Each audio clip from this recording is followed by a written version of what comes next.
Efisiensi mesti sentuh esensi.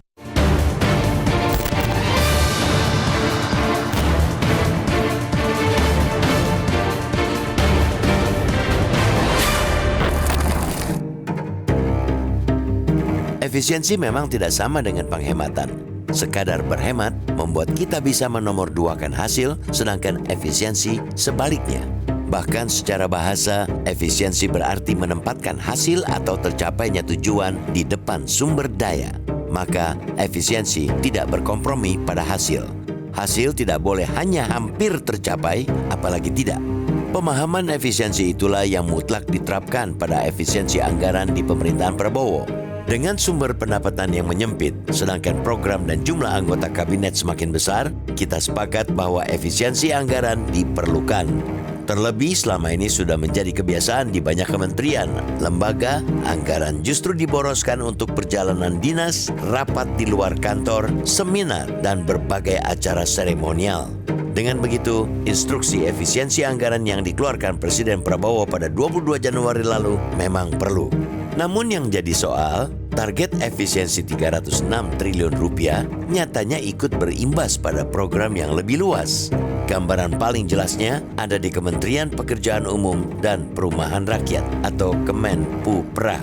Dipangkas sebesar 81,38 triliun rupiah, anggaran Kemenpupra di Pagu 2025 tinggal tersisa 29,57 triliun rupiah.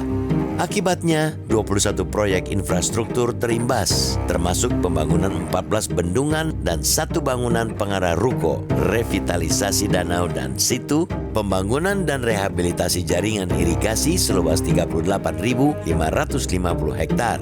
Memang Menpupra Dodi Hanggodo menyebut bahwa proyek-proyek yang dalam skema multi-years contract itu bukan sama sekali berhenti, melainkan direlaksasi alias dimundurkan penyelesaiannya. Dikorbankannya program-program infrastruktur sejenis itu menunjukkan bahwa pemerintah dan DPR tidak melihat program itu krusial bagi ketahanan pangan dan ketahanan negara. Padahal dengan perubahan iklim, sejak beberapa tahun lalu pakar-pakar dunia telah mengingatkan akan krisis pangan dan wabah penyakit. Setiap negara didorong untuk meningkatkan kemandirian pangan dan perbaikan sistem kesehatan.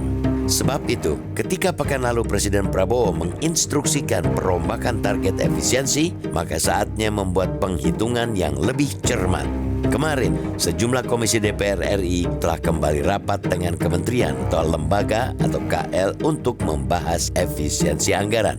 8 KL yang rapat kemarin memang bukan terkait dengan pertahanan dan ketahanan negara. Sebab itu, kita mendesak agar penghitungan kembali target efisiensi juga dilakukan pada kementerian-kementerian tersebut, termasuk Kemenpupra, Kementan, Kemenhan, dan bahkan Basarnas yang menunda pengadaan alutsista SAR akibat efisiensi 50%. Sekali lagi kita tekankan, efisiensi anggaran tetaplah harus berpijak pada hasil keseluruhan program, bukan sekadar mengejar hasil 1 atau 2 program saja.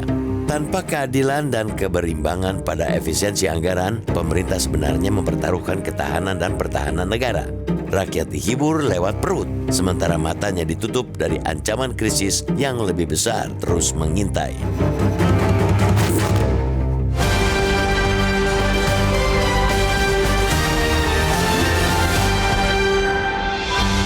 Jelajahi cara baru mendapatkan informasi. Download Metro TV Extend sekarang.